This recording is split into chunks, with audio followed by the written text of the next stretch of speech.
Hello student, आज हम MSc second and fourth semester solid state physics में देखेंगे dislocation. Myself Siteshwari Chandrakar, assistant professor, government VIT PG autonomous college, Durg. These are my contents. What is line defect or dislocation? How dislocation generated? Types of dislocation. Difference between edge and screw dislocation. First हमारे मन में question आता है कि what is the line defect. Line defect जैसे इसके नाम से ही पता चल रहा है, line defect are dislocation are lines along which whole rows of atoms in a solid are arranged एनामलसली। इसका मतलब क्या है, क्योंकि इसमें क्या हो रहा है, डिसलोकेट हो रहा है। पर्टिकुलर क्या हो रहा है, लाइन जो है वो डिसलोकेट होता है, इसलिए हम इसको लाइन डिफेक्ट भी कहते हैं या फिर हम इसको क्या कहते हैं, डिसलोकेशन कहते हैं। अब ये क्या आता है, देखो, the result irregularity in spacing is most severe along line called the line of dislocation. Dislocation are areas where the atoms are out of position in the crystal structure. Line defect can weaken or strengthen the solids. ये इसके importance है. Then the next is the how dislocation generated. This is very important. Dislocation are generated and move when a stress is applied. And which type of stress is applied? If we say stress, so here we can say that the stress means to the shear stress. And what is the difference between the normal stress and shear stress?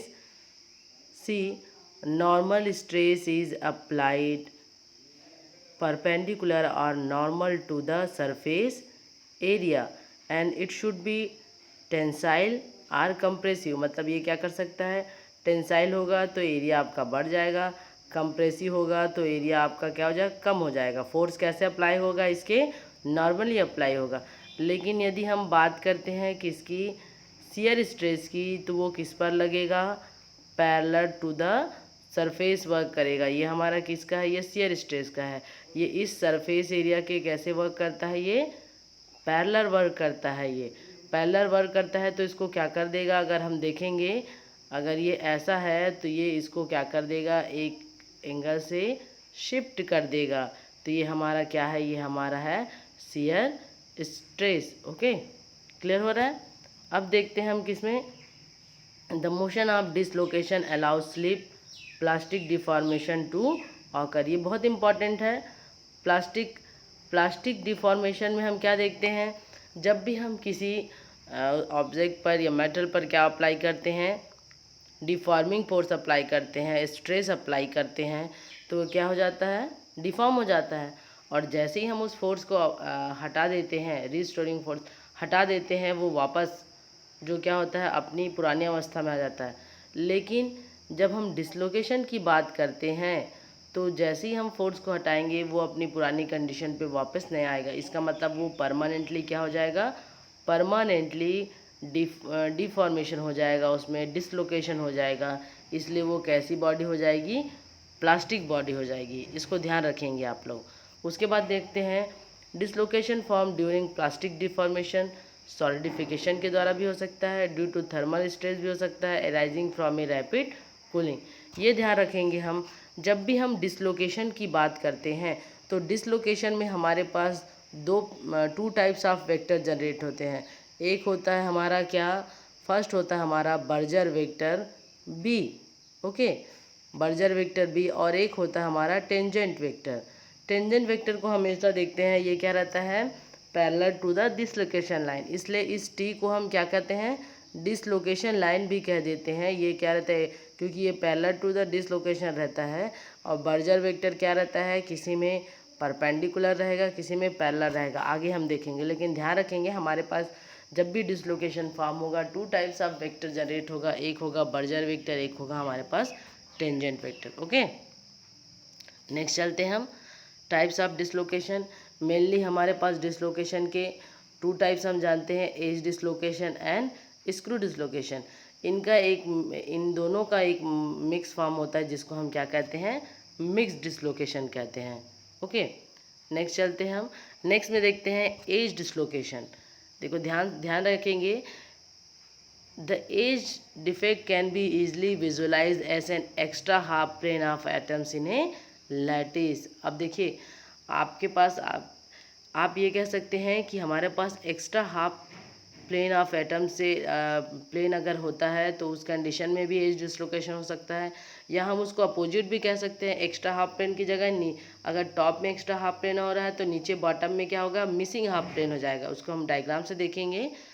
The dislocation is called a line defect because the locus of defective points produce in the lattice by the dislocation lie along A line, क्योंकि ये line के according होता है इसलिए ये जो defect कैसे कहलाता है, लाइन डिफेक्ट कहलाता है। These lines runs along the top of the extra half plane. The interatomic bonds are significantly distorted only in the immediate vicinity of the dislocation line. This is the reason of slip. ठीक है, तो as dislocation हम according to slip भी बना सकते हैं और extra half plane में भी बना सकते हैं। इट इज़ ऑल्सो कॉल्ड, इसको ये बहुत इंपॉर्टेंट ध्यान रखेंगे, टेलर-ओरवान डिसलोकेशन, क्योंकि इसको इस साइंटिस्ट ने जब देखा था पहली बार इसलिए इनके नाम पर एज डिसलोकेशन को हम टेलर-ओरवान डिसलोकेशन भी कहते हैं। ओके, फिर नेक्स्ट चलते हैं हम। ये देखिए इस डायग्राम में देखिए ध्यान से, यहाँ पर क्या देखिए, इसमें ये हमारा क्या हो रहा है, एक्स्ट्रा हाफ प्लेन बता रहा है। ठीक है, क्लियर हो रहा है, एक्स्ट्रा हाफ प्लेन बता रहा है। कौन सा वाला देखिए ध्यान से, ये वाला जो पोर्शन हमारा एक्स्ट्रा हाफ प्लेन बता रहा है। या हम कह सकते हैं नीचे, अगर ये प्लेन सीधा जाता तो नीचे की ओर होता, लेकिन नीचे की ओर ये प्लेन क्या हो गया है, मिसिंग हो गया है। ये लाइन हमारी क्या हो गई, मिसिंग हो गई है, तो यहाँ पर हम इसको मिसिंग हाफ प्लेन भी कहते हैं। अब देखिए इसका रीज़न क्या है, आगे देखते हैं हम। इसमें देखिए ध्यान से समझेंगे, ये देखिए इसका अरेंजमेंट क्या है, इसका अरेंजमेंट प्रॉपरली है, लेकिन यहाँ पर देखते हैं हम, यहाँ पर हम देख रहे हैं क्या हो रहा है। यहाँ से अगर हम देखें, ये अगर ये लाइन हट रही है हमारी, सेकंड लाइन हट रही है, तो यहाँ पर सेकंड लाइन का ये आटम हट गया। क्लियर हो रहा है। अब ये क्या हो गया आपका, देखिए ये जो होगा क्या हो गया, अपने लाइन से क्या हो गया, डिस्टॉर्टेड हो गया। क्योंकि ध्यान रखेंगे यहाँ पर जो इनके बीच की जो गैपिंग है वो इस प्रकार होती है कि इनके बीच में इंटर एटॉमिक फोर्सेस काम करती है, तो ये क्या करती है, इनको सीधा ना रखे, क्योंकि यहाँ पर ये मिस हो जाता है एक, तो ये जो लाइन है वो कैसी हो जाती है, ऐसे आ जाती है। उस गैप को पूरा करने के लिए लाइन क्या हो जाती है, मिस इस प्रकार से आ जाती है। और इनके बीच का जो ये स्पेसिंग बनता है इसको हम क्या कहते हैं, बर्जर वेक्टर कहते हैं। क्लियर हो रहा है, बर्जर वेक्टर हो कहते हैं इसको। अब इसको हम नेक्स्ट में देखते हैं, देखिए ध्यान से, ये इसमें आप बहुत ध्यान से देखेंगे, यहाँ पर समझेंगे। इसमें देखिए यहाँ पर स्लिप को बताया गया है। स्लिप को कैसे बताया गया, देखिए ये फर्स्ट है, ये फर्स्ट का बॉटम किसके साथ स्लिप हुआ है, सॉरी फर्स्ट का जो टॉप है, फर्स्ट का जो टॉप है वो सेकंड के बॉटम के साथ आके स्लिप हो गया है। और थर्ड क्या हो गया, हाफ हो गया है। थर्ड क्या हो गया है, जो सेकंड है वो क्या हो गया, हाफ हो गया है, क्योंकि सेकंड का बॉटम यहाँ चला गया है। थर्ड आपका क्या है, थर्ड आपका जो है वो एज इट इज़ है। देखो ध्यान से, यहाँ पर देखो ये जो लाइन है ये फर्स्ट का क्या है, बॉटम है, तो फर्स्ट का टॉप जो है वो सेकंड के बॉटम के साथ आके जुड़ गया है। सेकंड क्या हो गया, हाफ प्लेन बना रहा है। थर्ड जो है अपना, थर्ड क्या है अपना एज इट इज़ है। तो यहाँ पर ये चीज़ ध्यान रखोगे कि क्या यहाँ पर ये क्या बन रहा है, स्लिप प्लेन बन रहा है। और स्लिप प्लेन में भी क्या हो रहा है, ये स्लिप एरिया हो गया। और जब अगर हम तीसरे से चलेंगे, तीसरे में नो स्लिप हो गया है। ठीक है, तीसरे में अगर इस तरफ देखेंगे, तीसरे में नो स्लिप हो गया। नेक्स्ट वाले डायग्राम में देखिए, नेक्स्ट वाले में देखिए, पहले का टॉप, सेकंड का बॉटम, सेकंड का टॉप, थर्ड का बॉटम, थर्ड क्या हो गया, देखिए एक्स्ट्रा हाफ प्लेन बना रहा है। और फोर्थ क्या है अपना एज इट इज़ है। इस प्रकार से ये क्या होता जा रहा है, स्लिप एरिया हमारा क्या होता जा रहा है, बढ़ता जा रहा है। तो ये हमारा स्लिप एरिया इस प्रकार से बढ़ भी सकता है, लेकिन ध्यान रखेंगे जहाँ पर स्लिपिंग ख़त्म होती है उसको हम उसकी क्या कहते हैं, बाउंड्री एरिया कहते हैं। ठीक है, तो इधर वाला एरिया क्या हो जाएगा, स्लिप एरिया हो जाएगा, और इधर वाले को हम क्या कहेंगे, नो स्लिप कहेंगे। जहाँ पर स्लिप होगा वो स्लिप एरिया, और जहाँ से स्लिपिंग ख़त्म हो जाएगी वो नो स्लिप एरिया हो जाएगा। तो इसको कौन डिसाइड करता है, हमारी बाउंड्री डिसाइड करती है। तो इसको आप ध्यान रखेंगे। ओके, नेक्स्ट में चलते हैं। देखिए इस डायग्राम में देखिए क्या हो रहा है, यहाँ पर भी उसी को बताया गया। देखिए स्लिप प्लेन बताया गया है, एज डिसलोकेशन बताया गया। अब ध्यान रखेंगे इसमें एक चीज़ बहुत इंपॉर्टेंट है, ये जो हमारा जो डिसलोकेशन लाइन है वो कैसा रहता है, इस अगर हम ये यहाँ पर अगर इसको डिसलोकेशन लाइन देखेंगे तो ये लाइन जो है इसके अगर ये जो पॉइंट दार दिखा रही है उसके सेंटर से निकलता हुआ दिखाई देगा, सेंटर से निकलता हुआ दिखाई देगा। तो हम देखते हैं ये जो स्ट्रेस हमारा अप्लाई हो रहा है ये हमारा क्या है, ये देखिए यहाँ पर देखिए लिखा हुआ है शियर स्ट्रेस। ये जो शियर स्ट्रेस हो गया अप्लाई हो रहा है, जो सरफेस के कैसे अप्लाई होता है, सरफेस के पैरेलली अप्लाई हो रहा है। ये जो शियर स्ट्रेस है इस लाइन के क्या हो रहा है, इस लाइन के, इस डिसलोकेशन लाइन के कैसा होता है, परपेंडिकुलर होता है। डिसलोकेशन लाइन के कैसा होता है, परपेंडिकुलर होता है। इसलिए ध्यान रखेंगे जब भी हम किसकी बात करते हैं, एज डिसलोकेशन की बात करते हैं, तो जो हमारा एज डिसलोकेशन रहता है उसमें जो बर्जर वेक्टर बी जो है, ये बर्जर वेक्टर बी है, ये जो स्पेसिंग है बर्जर वेक्टर बी है। तो बर्जर वेक्टर बी जो होता है वो परपेंडिकुलर होता है किसके, परपेंडिकुलर होता है आपके किसके, टेंजेंट के या फिर डिसलोकेशन लाइन के, ध्यान रखेंगे। लेकिन जो डिसलोकेशन का मूवमेंट होता है, दोनों अलग अलग चीज़ें, इसको ध्यान से समझेंगे। बर्जर वेक्टर जो बी है वो परपेंडिकुलर होता है क्योंकि ये लाइन हमारी, अगर ये हमारी क्या है, यहाँ पर ध्यान दो, यदि इसको हम एज डिसलोकेशन लाइन कह रहे हैं, यहाँ पर इसके अंदर ये स्लिप एरिया हो गया, ये इसके परपेंडिकुलर है, ये यहाँ से ऐसा नीचे अंदर ऐसा जाएगा, क्लियर हो रहा है। और ये हमारा बर्जर वेक्टर, तो Burger vector B is perpendicular to T है। लेकिन जो मूवमेंट ऑफ डिसलोकेशन रहेगा वो उसके क्या रहेगा, डिसलोकेशन लाइन के पैरेलल रहेगा। इसको ध्यान रखेंगे, मतलब जो स्ट्रेस लग रहा है वो कैसा लगेगा, उसके मोशन ऑफ डिसलोकेशन जो रहेगा डिसलोकेशन लाइन के पैरेलल ही रहेगा। दोनों अपोजिट चीज़ें हैं, उसको ध्यान रखेंगे। उसके बाद देखिए यहाँ पर जो हमारे पास एज डिसलोकेशन है वो टू टाइप्स का होता है, एक पॉजिटिव एज डिसलोकेशन होगा, एक निगेटिव डिसलोकेशन होगा। अब पॉजिटिव कैसे होगा, देखो ध्यान से, यहाँ पर जो अगर टॉप में हमारे पास एक्स्ट्रा हाफ प्लेन रहेगा तो उस कंडीशन में वो पॉजिटिव कहलाता है। उसको कैसे दर्शाते हैं हम, इस प्रकार से दर्शाते हैं, ओके, अपोजिट टी कर दिए। अगर हमारे पास क्या रहेगा, वो जो एक्स्ट्रा हाफ प्लेन है कहाँ पर रहेगा, बॉटम में रहेगा। देखिए बॉटम में एक्स्ट्रा हाफ प्लेन है तो उसको हम इस प्रकार से दर्शाएंगे और इसको हम क्या कहेंगे, निगेटिव एज डिसलोकेशन कहेंगे। क्लियर हो रहा है, ये हमारा क्या है, ये हमारा पॉजिटिव है और ये हमारा निगेटिव है। रीजन ऑफ, इसमें देखिए दोनों स्ट्रेस है तो रीजन ऑफ कंप्रेशन और रीजन ऑफ टेंशन दोनों काम कर रहा है। कंप्रेशन में क्या होगा, कंप्रेशन में वो क्या हो जाएगा, वो हो जाएगा, कंप्रेस हो जाएगा, ठीक है, क्लियर हो रहा है। अब हम चलते हैं नेक्स्ट में, स्क्रू डिसलोकेशन समझेंगे इसको क्योंकि बहुत इंपॉर्टेंट है। The screw dislocation is slightly more difficult to visualise. The motion of screw dislocation is also a result of shear stress but the defect line movement is perpendicular to the direction of the, देखिए ध्यान से, the motion of screw dislocation is also a result of shear stress but the defect line movement is, defect line movement is perpendicular to the direction of the stress and the atom's displacement rather than parallel, okay, it is also called a Berger dislocation। इसको screw dislocation को हम Berger dislocation कहते हैं।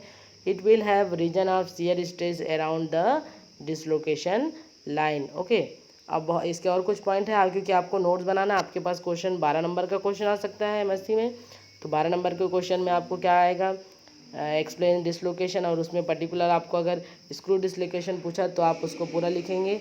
तो screw dislocation और Burger dislocation has its dislocation line parallel to the Burgers vector. देखिए यहाँ पर इसका मतलब क्या है, यहाँ पर ध्यान से समझेंगे, ये जो बी होता है वो पैरेलल होता है किसके, पैरेलल होता है किसके, डिसलोकेशन लाइन के, ठीक है बेटा, ये ध्यान रखेंगे।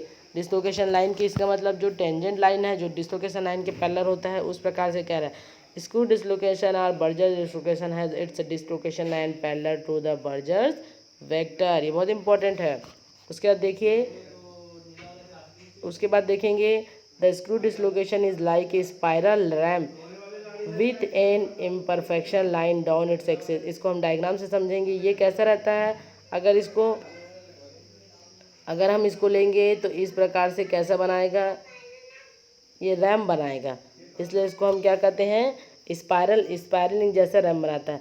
shear strains are associated with the atoms adjacent to the screw dislocation, therefore extra energy is involved as it is in the case of edge dislocation. Screw dislocation is considered positive if Berger vectors and T vectors are parallel and vice versa. Okay, यहाँ पर क्या होता है, positive screw dislocation को हम कैसे दर्शाएंगे, positive dislocation को हम क्या दर्शाएंगे, क्लॉकवाइज। ये डायग्राम आपका ऐसे बनेगा, ये क्लॉकवाइज डॉट में ऐसे क्लॉकवाइज डायरेक्शन में, और जो हमारा नेगेटिव है वो क्या हो जाएगा ऐसे इस टाइप सा, और हमारा ये क्या होगा डॉट होगा एंटी क्लॉकवाइज। ठीक, अब हम नेक्स्ट चलते हैं। नेक्स्ट में देखिए, यहाँ पर ध्यान से देखेंगे, यहाँ पर देखिए ध्यान से, ये हमारा क्या हो रहा है, अगर हम इसको समझना है तो हम इसको ऐसे बना सकते हैं। देखो ध्यान से, ये हमने ऐसे बनाया, जब हम इसको मूव करेंगे तो हमारा ये ऐसा बनेगा, या ऐसा ना बना कर देखो, ऐसे करते हैं,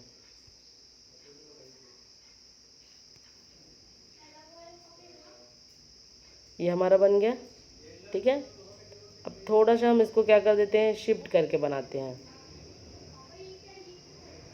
ठीक है, शिफ्ट करके हमने बनाया, तो जब हम इस प्रकार से चलते हैं तो यहाँ पर इस प्रकार से हमारा क्या बनता है, देखो ये हमारा ये जो एरिया है, ये जो हमारा एरिया था जो हमने बनाया था, ये जैसे ये एरिया बना है, ये एरिया इसमें क्या हो रहा है, डिसलोकेट। इसका मतलब है यदि हम किसी उसको अगर मान के चले क्रिस्टल के किसी सरफेस को कट कर देते हैं, और कट करने के बाद उसको वापस क्या करते हैं, हम वापस अगर हम ज्वाइन करते हैं तो हमारा इस प्रकार से क्या बनता है, ये एक मिनट, इस प्रकार से हमारा वहाँ पर एक डिफॉर्मेशन हो जाता है, जिसको हम क्या कहते हैं, स्क्रू डिसलोकेशन। अब इसको स्क्रू डिसलोकेशन क्यों कहते हैं, ध्यान से देखो, अगर हम यहाँ से स्टार्ट करेंगे, यहाँ से चलना ऐसे स्टार्ट करते, ऐसे चलेंगे, ये चलते हुए आएंगे, यहाँ पर आएंगे, तो ये जहाँ से ख़त्म होता है वहाँ पर नहीं आता, उसकी क्या होता है नेक्स्ट लाइन में आता है, फिर चलेंगे, फिर इस प्रकार से चलते जाएंगे, फिर से, मतलब ये क्या होगा, एक पैरेलली रैम बनाता है, लाइन बनाता है, इसलिए इसका नाम क्या पड़ा हमारा, डिसलोकेशन बना। ध्यान रखेंगे इसको, बेसिकली ये क्या हो रहा है हमारा, इस प्रकार से वो शिफ्ट हो रहा है। जब हम उसमें मतलब अगर उसको हम कट करके वापस रिजॉइन करते हैं, किसी क्रिस्टल के किसी सरफेस को कट करके वापस रिजॉइन करते हैं, तो वो परफेक्ट रिजॉइन ना हो कि उसमें क्या होता है, इतना जो स्पेस है वो क्या हो जाता है, डिसलोकेट हो जाता है। और ये जो है वो क्या कहलाता है, ये कहलाता है आपका, जिस उससे होता है उसको हम कहते हैं बर्जर वेक्टर्स कहते हैं। ठीक है, बर्जर वेक्टर्स कहते हैं। तो हमको मालूम है कि Burger vector B is parallel to the dislocation line, किसमें, स्क्रू डिसलोकेशन में। इसमें ध्यान रखेंगे क्योंकि हमारा ये क्या होगा, इसमें डिफरेंस भी बताता जाएगा। ठीक, मिक्स डिसलोकेशन में क्या होता है, हमको मालूम है क्या, देखिए ध्यान से, एज डिसलोकेशन में क्या होता है, एज डिसलोकेशन में B is perpendicular to T and B is parallel to the T, किस में होता है, स्क्रू में। लेकिन मिक्स में ना ही B is parallel to T होता है, ना ही B is perpendicular to T होता है, बल्कि यहाँ पर क्या होता है, देखो ध्यान से समझना। यहाँ पर मैं डायग्राम बना रही हूँ, अगर मैं इस प्रकार से डायग्राम बनाती हूँ, देखिए ध्यान से, ये बहुत इम्पॉर्टेंट है आपको, जो इंजीनियरिंग की बुक्स है उसमें ये मिलेंगी, आपकी उसमें नहीं है, लेकिन आप इसको अपने नोट्स में बिल्कुल बना सकते हैं। ध्यान देंगे, अगर हम किसकी बात कर रहे हैं, एज डिसलोकेशन की बात कर रहे हैं, तो मैंने एक एरिया बना दिया, देखिए ये स्लिप एरिया है, ये स्लिप है, और ये नो स्लिप एरिया है, स्लिप एरिया और नो स्लिप एरिया है। जब मैं बात करूँगी किसकी, एज डिसलोकेशन, ये किसके लिए हमारा, मैंने ई लिख दिया, मतलब ये एज डिसलोकेशन है। तो इसमें जब हम बात करते हैं किसकी, जब हम इसमें स्ट्रेस अप्लाई करते हैं, तो ये जो बी रहता है, बी की जो डायरेक्शन है इस प्रकार से रहती है, ये क्या है हमारा, डिसलोकेशन लाइन हो जाता है। तो इसके जो डायरेक्शन है वो क्या रहता है, इसके परपेंडिकुलर रहेगा, B is perpendicular to T. Okay, अब देखिए इसको मैंने स्क्रू डिसलोकेशन लिया है, ये एस है, एस मतलब स्क्रू डिसलोकेशन, ये हमारा स्लिप एरिया है और ये हमारा नो स्लिप एरिया है। ध्यान रखेंगे, इसको बहुत ध्यान से समझो, ये आप अपने नोट्स में बनाएंगे। अब जब हम बात कर रहे हैं इसमें, जब स्लिप एरिया हमको मालूम है डिसलोकेशन लाइन इस प्रकार से क्या हो रही है, डिसलोकेट हो रही है, अपने एक कंडीशन से डिसलोकेट। इसका मतलब ये डिसलोकेशन लाइन है, तो ये क्या हो रही है, इस प्रकार से अप्लाई हो रही है, इस प्रकार से अप्लाई हो रही है। इसका मतलब क्या है, ये हमारा क्या बता रहा है, ये बर्जर वेक्टर बता रहा है। तो देखिए बर्जर वेक्टर जो है, बर्जर वेक्टर का डायरेक्शन है, और ये डिसलोकेशन लाइन का जो डायरेक्शन है वो क्या है हमारे पास, वो हमारे पास दोनों पैरेलल है। तो B is parallel to T, T मतलब डिसलोकेशन लाइन। ओके, अब हम देखते हैं मिक्स में। मिक्स में क्या होता है, मिक्स ये मैंने यहाँ पर लिख दिया इसका एम।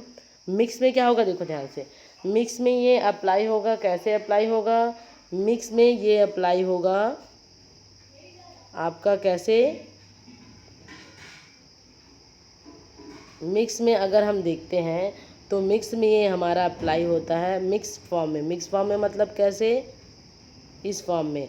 तो ना ही ये पैरेलल है, पैरेलली अप्लाई नहीं हो रहा है इसका, देखो ना ही ये पैरेलल अप्लाई हो रहा है, ना ही क्या अप्लाई हो रहा है, फोर्स जो है इसके परपेंडिकुलर। ये देखिए डिसलोकेशन लाइन है, तो ये सीधी नहीं है, मतलब इसके परपेंडिकुलर नहीं है, ना ही इसके टूवर्ड्स है, पैरेलल भी नहीं है। कैसे अप्लाई हो रही है ये इसके, अगर हम कहेंगे टेढ़ी अप्लाई हो रही है।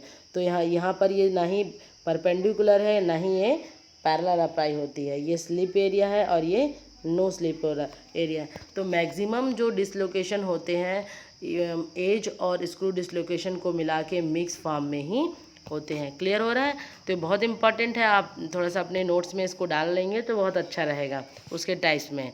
नेक्स्ट में हम चलते हैं difference between edge and screw dislocation. ये इंपॉर्टेंट है, आपको 12 नंबर में क्वेश्चन दे सकता है। Define dislocation, screw dislocation and differentiate edge dislocation and screw dislocation. तो इस डायग्राम में आप देखेंगे ध्यान से, ये देखिए ये आपको क्या बता रहा है, डायरेक्शन ऑफ डिसलोकेशन मोशन, ये मोशन का डायरेक्शन बता रहा है। ये आपका अगर डिसलोकेशन स्ट्रेस है, अप्लाइड स्ट्रेस है, क्योंकि स्ट्रेस कैसा अप्लाई होता है, इसके सरफेस पे अप्लाई होता है, इसके सरफेस पे पैरेलली अप्लाई हो रहा है। तो ध्यान रखेंगे जो मोशन है किसमें, एज डिसलोकेशन में, मोशन जो अप्लाई हो रहा है उसके स्ट्रेस के डायरेक्शन में हो रहा है। Motion of dislocation is direction to the stress, इसको ध्यान रखेंगे आप, ठीक है। और यहाँ पर देखिए कि इसमें स्क्रू डिसलोकेशन में आप देखते हैं कि जो मोशन ऑफ डिसलोकेशन है वो कैसा रहता है, स्ट्रेस के परपेंडिकुलर अप्लाई होता है। तो आप ये डायग्राम बना के बता सकते हैं कि motion of dislocation in screw is perpendicular to the direction of the stress, stress के बोल रही हूँ मैं, ठीक है। लाइन ऑफ डिसलोकेशन की बात नहीं हो रही यहाँ पर, जो अप्लाई स्ट्रेस हो रहा है उसकी बात हो रही है। दोनों चीज़ें अलग है, आपके पास दो डिफरेंस आएंगे। पहला डिफरेंस तो ये हो जाएगा कि जो अप्लाइड एज डिसलोकेशन में मोशन ऑफ जो डिसलोकेशन होता है वो पैरेलल होता है अप्लाइड स्ट्रेस के, और स्क्रू डिसलोकेशन में क्या होता है, जो मोशन ऑफ जो या डायरेक्शन ऑफ जो डिसलोकेशन होता है वो परपेंडिकुलर होता है अप्लाइड स्ट्रेस के। ओके, उसके बाद हम चलते हैं, देखिए ध्यान से, screw dislocation does not have a preferred slip plane as an edge dislocation has, and thus the motion of a screw dislocation is less restricted than the motion of an edge dislocation। इसका मतलब क्या है, edge dislocation में आपका slip होता है, लेकिन screw dislocation में आपकी स्लिप ही नहीं होती है, स्लिप नहीं होता है, ठीक है। As there is no preferred slip plane, screw dislocation cross slip on to another plane, cross हो जाता है, देखिए तो एक क्रॉस एंगल बनाता है, and can continue its glide under favorable stress condition. However, screw dislocation cannot move by climb process, whereas edge dislocation cannot cross slip। देखो इसमें दो तीन अंतर हो गए, स्क्रू डिसलोकेशन में स्लिप नहीं होता है, एज में स्लिप होता है, स्क्रू में क्रॉस स्लिप नहीं होता है, बल्कि उसमें क्या होता है, edge dislocation can not cross slip. Okay, edge dislocation arises when there is a slight mismatch in the orientation of adjacent part of the growing crystal. A screw dislocation allows easy crystal growth because additional atoms can be added to the step of the screw. Thus the term screw is adapted because the step swings around the axis as growth proceeds। देखा हमने, देखा ना कैसा होता है, वो अपने axis के अकॉर्डिंग इस प्रकार से क्या करता है, स्विंग करता है, फर्स्ट सेकंड इस प्रकार से पैरेलली वो क्या करता है, स्विंग करता है, इसलिए उसको क्या करते हैं, स्टेप वाइज विंग्स कहते हैं। ठीक है, या रैम्प भी कहते हैं। क्लियर हो रहा है। और एक और बड़ा अंतर क्या है आपको मालूम है बर्जर वेक्टर में, किसमें आपको पता है कि एज डिसलोकेशन में Burger vector B is perpendicular to T, और किसमें स्क्रू डिसलोकेशन में B is parallel to the T. ये बहुत बड़ा अंतर है, तो इसको आप ध्यान रखोगे। ठीक है, क्लियर हो रहा है।